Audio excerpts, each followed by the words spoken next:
Eh, Me parece que antes que nada es importante comentar al Tribunal Pleno. Hemos estado haciendo esfuerzos para tratar de armonizar el nuevo sistema penal acusatorio con las reglas del juicio de amparo que ciertamente no se hicieron teniendo en cuenta este sistema que es completamente distinto al que veníamos manejando anteriormente. Este trabajo que está haciendo la primera sala no solo no está acabado, sino yo diría que está en los inicios para ver de qué forma va a jugar el amparo en el nuevo sistema sin generar un problema sistémico en el funcionamiento del sistema penal acusatorio, pero al mismo tiempo sin desproteger a quienes intervienen en los procesos, sean víctimas o acusados o procesados.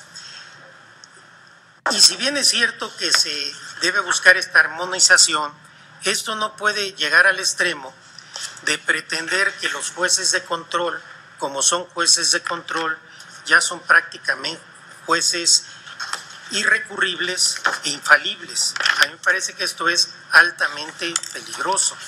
Por muy juez de control que sea, el amparo procede en principio contra sus actos y no hay razón alguna para que la suspensión tenga que jugar distinto.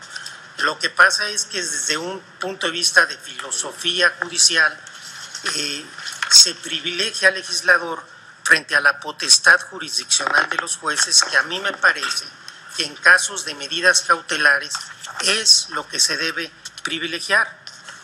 Las medidas cautelares, y la suspensión lo es, tiene que analizar cada caso concreto, y esa es la lógica de la nueva fracción o de la fracción vigente 10 del artículo 107 constitucional, y esa es la lógica de la suspensión en la ley de amparo vigente.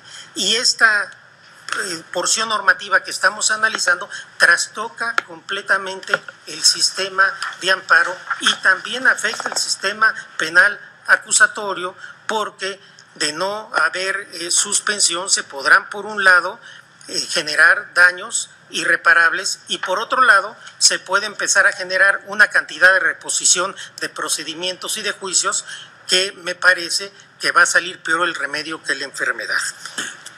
La fracción décima del artículo 107 me parece que se debe leer e interpretar en conjunto.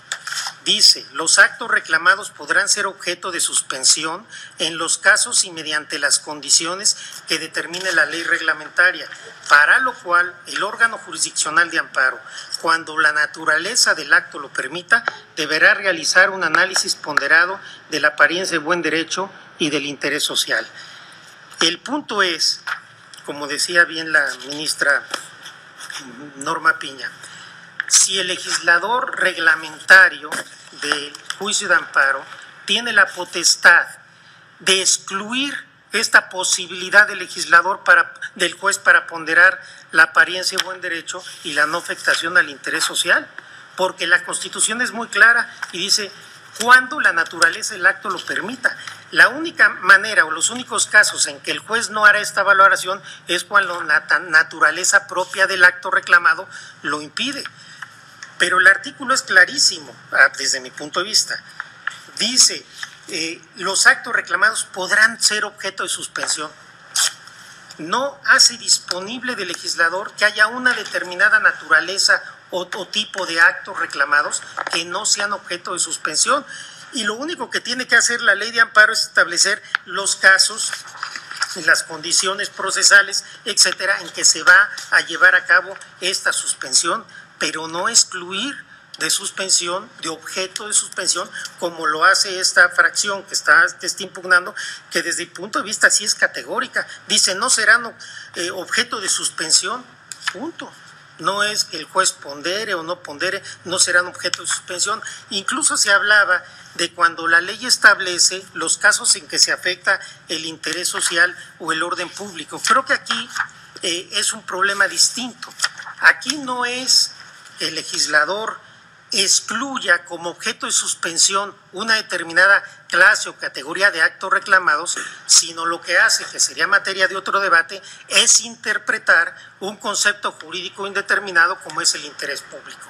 El legislador dice, debemos entender que se afecta este interés público o el orden social en estos casos, pero incluso el artículo 129 de la Ley de Amparo, en su último párrafo, después de detallar los casos en los cuales se afecta este interés público, orden público o interés social, dice: el órgano jurisdiccional de amparo excepcionalmente podrá conceder la suspensión aun cuando se trate de los actos previstos en este artículo, si a su juicio con la negativa de la medida suspensional puede causarse mayor afectación al interés social. Es decir, la propia Ley de Amparo en este artículo no elimina esta ponderación del juez. Lo que hace es decir, aún en esta determinación prima facie que hago yo como legislador de que se podría estar afectando el interés social y el orden público, tú, juez de distrito, puedes ponderar si en un caso esto te lleva a una decisión desfavorable y entonces se aplica la fracción décima del 107 constitucional. Yo honestamente no veo en qué se afecta el sistema penal acusatorio y sí me parece que se cercena de manera grave atribuciones de los jueces y se vulnera la esencia misma de la suspensión en el amparo al quitar del objeto de suspensión cierto determinado tipo de actos. Como bien decía la ministra Norma Piña, ya se verá después si en los casos concretos procede o no la suspensión. Esto no quiere decir en forma alguna que estemos diciendo siempre que haya una técnica de investigación o medida cautelar va a proceder la suspensión. Lo único que estamos diciendo, de ser procedente el amparo, porque se está tramitando, el juez tendrá que analizar cada caso concreto. Y a mí me parece que cuando se tiene temor de que los jueces se vayan a exceder o que a partir de ahora vayan a otorgar siempre las suspensiones, se pasa por alto que el sistema penal acusatorio parte del supuesto de una enorme confianza al juzgador.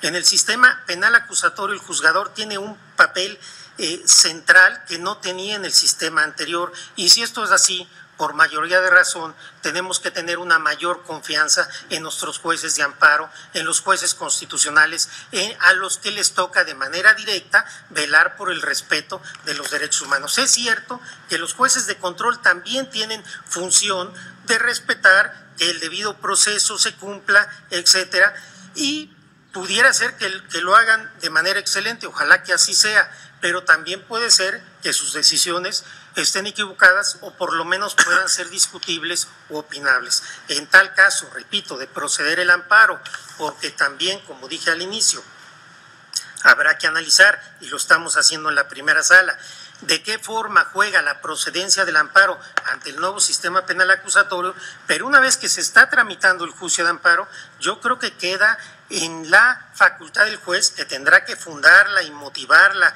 adecuadamente y razonarla con solidez, si se otorga o no se otorga la suspensión en este tipo de casos.